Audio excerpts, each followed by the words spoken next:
Welcome to Harlow on Healthcare. I'm David Harlow, and I invite you to join me by my virtual hearth as I sit down with healthcare leaders to discuss building the future of healthcare. Today, my guest is Mona Flores, Global Lead for Clinical Partnerships at NVIDIA. NVIDIA equips the world's leading healthcare institutions with advanced tools to tackle interoperable data and develop intelligent applications. Mona is a board-certified cardiac surgeon and also holds an MBA. She is working at NVIDIA to help realize the transformative power of artificial intelligence in medicine. Welcome, Mona, and thanks for joining us. Thank you, David. Thank you for having me. So the term artificial intelligence means different things to different people. What does it mean to you, and why should we be using AI in medicine? Good question. I actually think of it more as augmented intelligence rather than artificial intelligence. I think that's probably a more accurate term to describe it. What does AI mean in medicine? To me, it means more efficient medicine, more targeted medicine, medicine that is accessible to everyone, everywhere. And what distinguishes that from computer-assisted tools that we may have used in the past? I think the algorithms that we have are different. Artificial intelligence is not a new discipline. It's been around since the 1950s. Today, we have new subdisciplines within AI, like deep learning, which are helping us solve problems in medicine in different ways than we were able to before. We were able to see the unseen in images that we couldn't do before, and it's just a totally different way of assisting physicians. So it is still an assist tool for physicians, but it's different than what we've had before. Okay.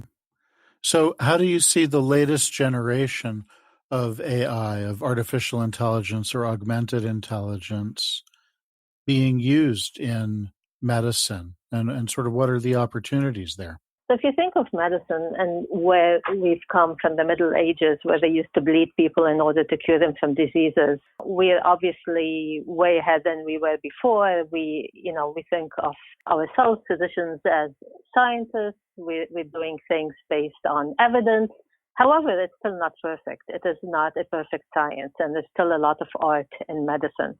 Where I see AI helping here is making it more closer to a science than to an art. It is giving us the tools to make medicine more efficient, to give us smarter hospitals, giving us more precise treatments, giving us different ways of looking at diseases and of combating disease. Well, some physicians may question the value of AI, either because they may fear being replaced or because they may have a concern about quality. Should physicians fear AI?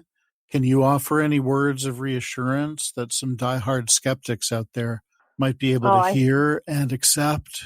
I hear you. Yes, for sure. I think there's a lot of misconceptions out there as AI being this all-consuming robotic thing that's going to come and become the physician of the future. I don't think we can be further away from the truth than that.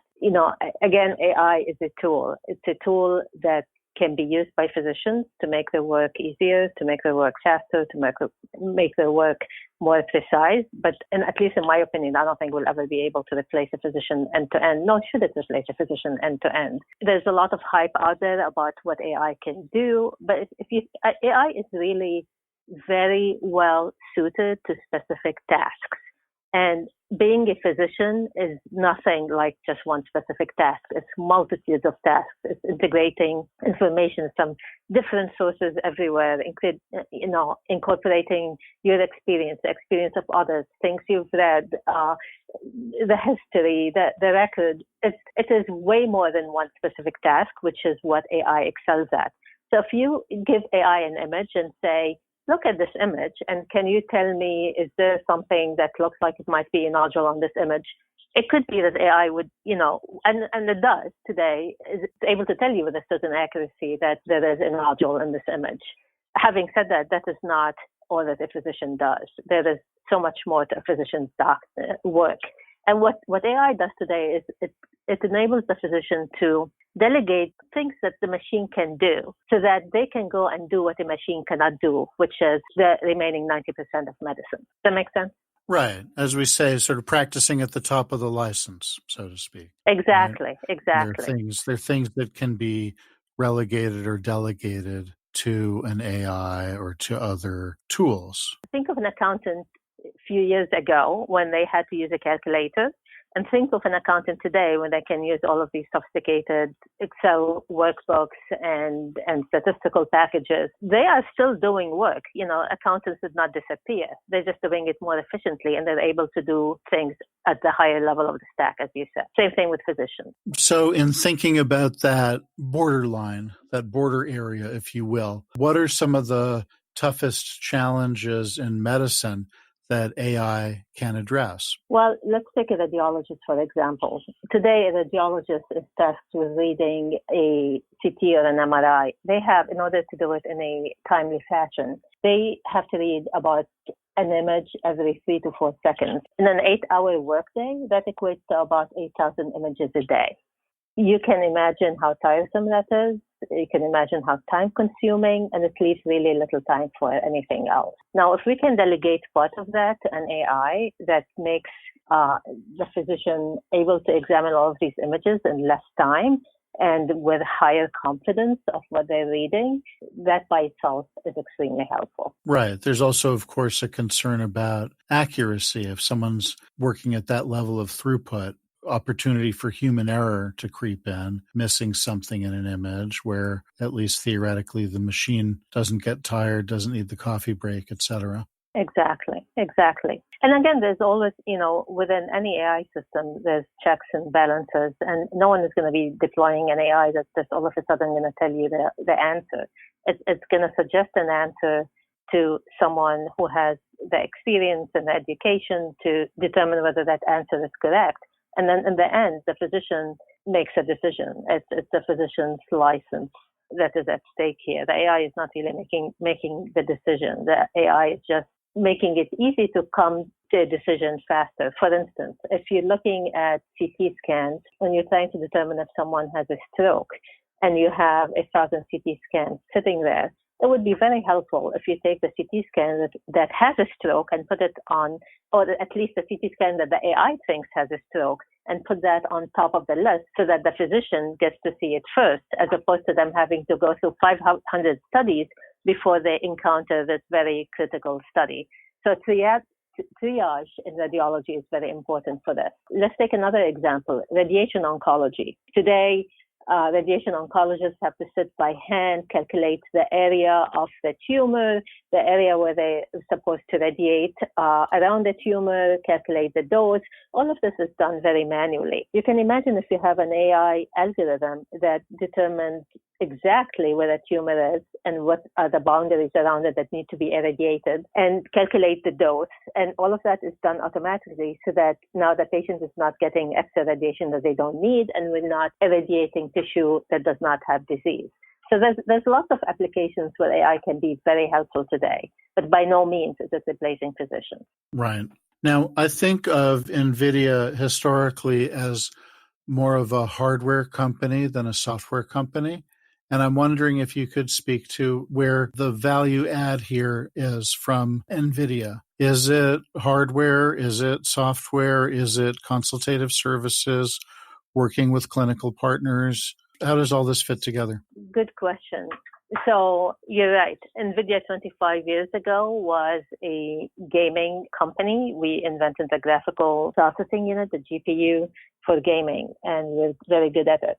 However, NVIDIA has also been in healthcare for the past 12 years. We were initially in the CT scanners and the ultrasound machines. If you remember the first 3D ultrasounds of a baby, of a fetus, that was our GPUs inside that ultrasound machine. So NVIDIA has always been in places where a lot of mathematical power is needed, a lot of compute is needed for all of these very heavy math algorithms. However, come 2012, and now we have ImageNet revolution and we have deep learning come into play. That requires a lot of parallel processing in addition to being compute heavy.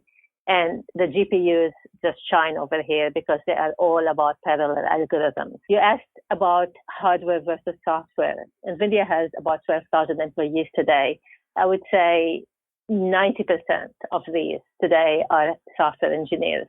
And the reason is we are not just making a box. We're not just making a GPU. We are also building all of the software stack that goes on top of that GPU to make it more programmable, to make it more available for people to build these algorithms. So we are giving them the machine, we are giving them the calculator, and also giving them the tools to make using that calculator easier. If you're just tuning in, this is Harlow on Healthcare, coming to you on Healthcare Now Radio. I'm David Harlow, and my guest today is Mona Flores, Global Lead for Clinical Partnerships at NVIDIA. One thing, David, actually, I may add to that is that, when I talk about NVIDIA being very invested in all of the software stack on top of our GPUs, one thing comes to mind is our new platform, Clara. Clara is our platform for medical imaging. It's a toolkit for radiologists and data scientists to build algorithms faster and to be able to deploy them faster.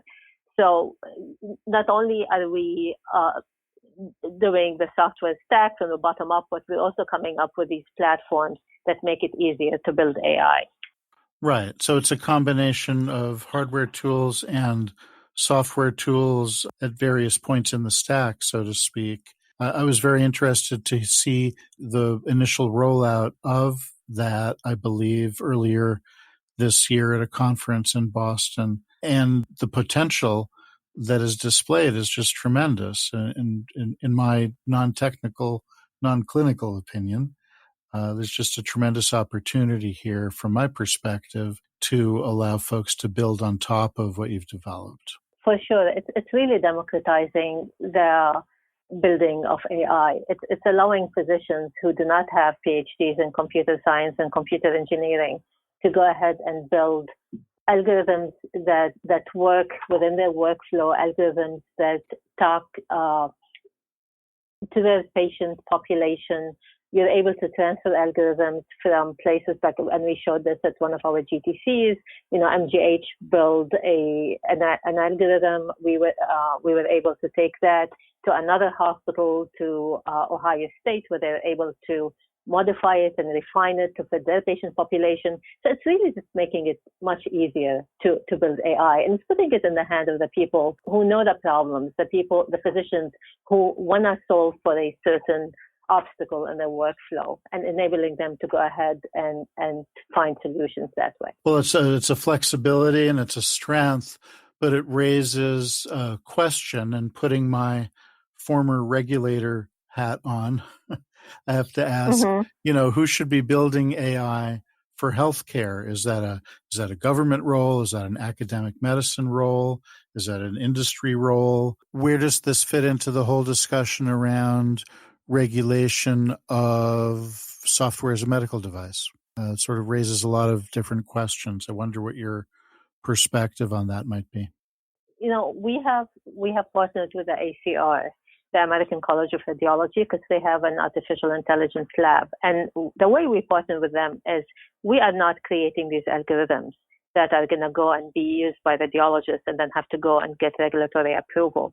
We are just creating the tools for them to go and build that. And if they want, let's say you build something today at hospital A, and you want to commercialize it, or you want to have other hospitals use it, then the onus is on that developer of that algorithm to go through the regulatory approval processes and to be able to do clinical trials or randomized trials in order to prove that AI is giving you as accurate information as you're saying it is, and how it is used.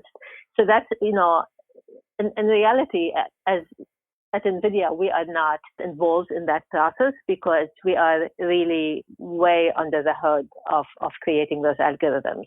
I agree with you. I think obviously you're going to use an algorithm. You want to make sure that it's not giving you garbage, that it is giving you information you can depend on. But that is to be tested after the algorithm is actually after the algorithm is developed, and then you can go test it, and then if you get the results, and the regulatory agencies like the FDA or other countries' FDAs or the CE mark, if they say, yes, you've given us all the results from these trials and we are seeing the expected accuracies that, that we would like before we deploy something, then they can give you the seal of approval and you can go ahead and deploy it. So it's a little bit of a different play in healthcare. Right. Healthcare is always different. That's the problem. But that's also the opportunity, right? That's right. It's a constant challenge, though, isn't it? Yep, but your point is exactly. well taken. What you're doing is, quote unquote, far enough down the stack that it's not necessarily subject to regulatory review. But of course, it goes into the development of an algorithm. And to the extent a regulator wants to have a clear view into the algorithm and evaluating a study, then there may need to be some visibility into part of what you're doing. Again, I'm going to take the spreadsheet example. Imagine if a researcher has a spreadsheet that they're working on in order to tabulate the results of the study or whatever they're doing. When they go to the FDA for approval, the FDA is not going to say, hey, was that spreadsheet regulated, right? Right. Because that's really so much down the stack. But everything that results from that should be examined and regulated. I agree. I'd like to hear more. You've given me a couple of very interesting examples in healthcare. Are there other fields within healthcare that you're involved with, that the company is involved with? And I'm interested in learning more about how your domain of clinical partnerships fits in with the rest of the company as well. I think we're looking at different things in healthcare that can be accelerated by our technology. The more things that we can accelerate, the more we can help in medicine. So we started as radiology. Now we're branching into pathology, which is also one of the earliest fields that adopted AI. But also genomics, for instance. We just released our Clara Genomics, and that is also taking some algorithms for accelerating secondary analysis after genomic sequencing. So you can imagine how that could be very, very helpful. Talk about drug discovery. Today it takes 10 to 12 years to come up with a drug from beginning to market deployment. It can take up to $2.6 billion. If some people say hundreds of millions, but the Tufts Center for Drug Discovery said it's $2.6 billion. Let's say it's two. That's still a lot of money and a lot of time in order to come up with a drug. What we do today with our GPUs and our stacks on top of them is we allow this process to be shorter, to be more efficient, to be less costly. So instead of having chemists and PhDs sit there for hours and hours trying to find the right molecule, the right target by hand, you can do all of that in silico today at a much faster rate, and you can try so many more combinations than you could do before. So you can find your drug, the candidate drug, faster. You can also, before you enter into clinical trials, you can have a higher certainty that this drug is going to work, as opposed to waiting to phase 1, 2, and have the drug fail in phase 3 of the clinical trial, which is extremely expensive.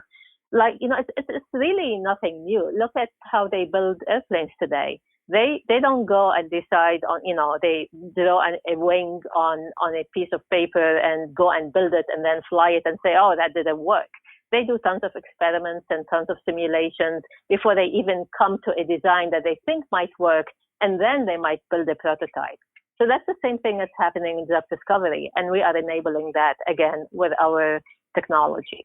That strikes a chord with me, related to something that I read recently about an AI algorithm or tool that someone had developed to be able to look at previously published medical journal articles and to be able to identify potential areas of improvement for the future based on the past literature, whether it's opportunities to exploit a particular compound or to go down a certain path in research that really would shorten the timeline to discoveries that would be useful in the clinic. And then that's actually, I'm very glad you brought that up because, we're talking here about NLP, natural language processing, and the abilities it's giving us to look at all the literature and everything that's been done before and everything in PubMed, everything in the legal literature, and being able to get insights so that we're not reinventing the wheel, so that if someone had looked at a drug, somewhere else, we've never heard about it, we actually are able to get that information and use it. And actually, Jensen, our CEO, coined that term, I think it was at the WMIF in Boston, and he said NLP is the ImageNet moment, because NLP is going to prove to be as important as deep learning has been for radiology and other image-based algorithms. So you're right. I think it's a very powerful tool. I think there's new algorithms being developed from birth to BioBird and it's going to be really a game changer, because now you're able to integrate so much information from so many different sources, unstructured information, and you're able to get insights from it. Right. I was recently reading about sort of the origin of publications as a way of communicating for scientific advances. And it goes back to the Royal Society in London hundreds of years ago. But the same system in a way still exists today, and we still rely on the ability of individuals to read papers as they're published, which of course nobody can keep up with all of them. It would take the rest of our lives to keep up with what's published last month. Right? Exactly. And and that's again the beauty of AI. You said earlier that the computer doesn't get tired, doesn't need break, and the computer can read thousands and thousands of documents way faster than we could ever or we were able to do. So it's really augmenting things. It's almost like giving us a sense that we weren't born with, right? It's something that can make us see things faster and read things faster, and which is not what humans are made to be. And as medicine becomes way more complicated and there's so much more coming in and we become more specialized, it's good that there would be a system that is able to see all of that and integrate it. Mona, I'm wondering if you could give us an example of a partner that you're working with, not by name, but are you working with academic medical centers? Are you working with industry? Who are you working with as you're developing partnerships? Almost the whole ecosystem. We are working with developers and startup companies that are agile and fast to jump on new trends and develop new things. We are working with academic institutions that are doing tons of research. We are working with other institutions who might not be actually developing the algorithms, but who might want to use them. We are working with consortiums like the ATOM Consortium for drug discovery, where you have people from the Fredericks National Lab and from GSK and UCSF, and they're all trying to get new algorithms and distribute these algorithms to people who could use them for drug discovery. So we are working with we are working with industry to make the machines smarter, to infuse new AI, new software into all machines. So again, it is really the whole ecosystem that can benefit. I have one last question for you. Mona, if you were to wake up tomorrow and find yourself 5 years in the future, what is one thing in healthcare that you would hope or expect to find has changed dramatically? Now, again, I don't have a crystal ball, but I would love to be able to wake up and see a diagnosed disease earlier before it happens. And if it so happens that we did not catch it early enough, that we have precise medications and precise treatments for that specific disease, for that specific patient. So in essence, really make, precision medicine. Well, we all look forward to that future. Thank you for joining me today. Thank you so much. Thanks for having me. You have been listening to Harlow on Healthcare. Join us at healthcarenowradio.com. Let's continue the conversation on building the future of healthcare together at #HarlowOnHC. I'm David Harlow, keeping the fire going and holding a seat open for you. Until next time.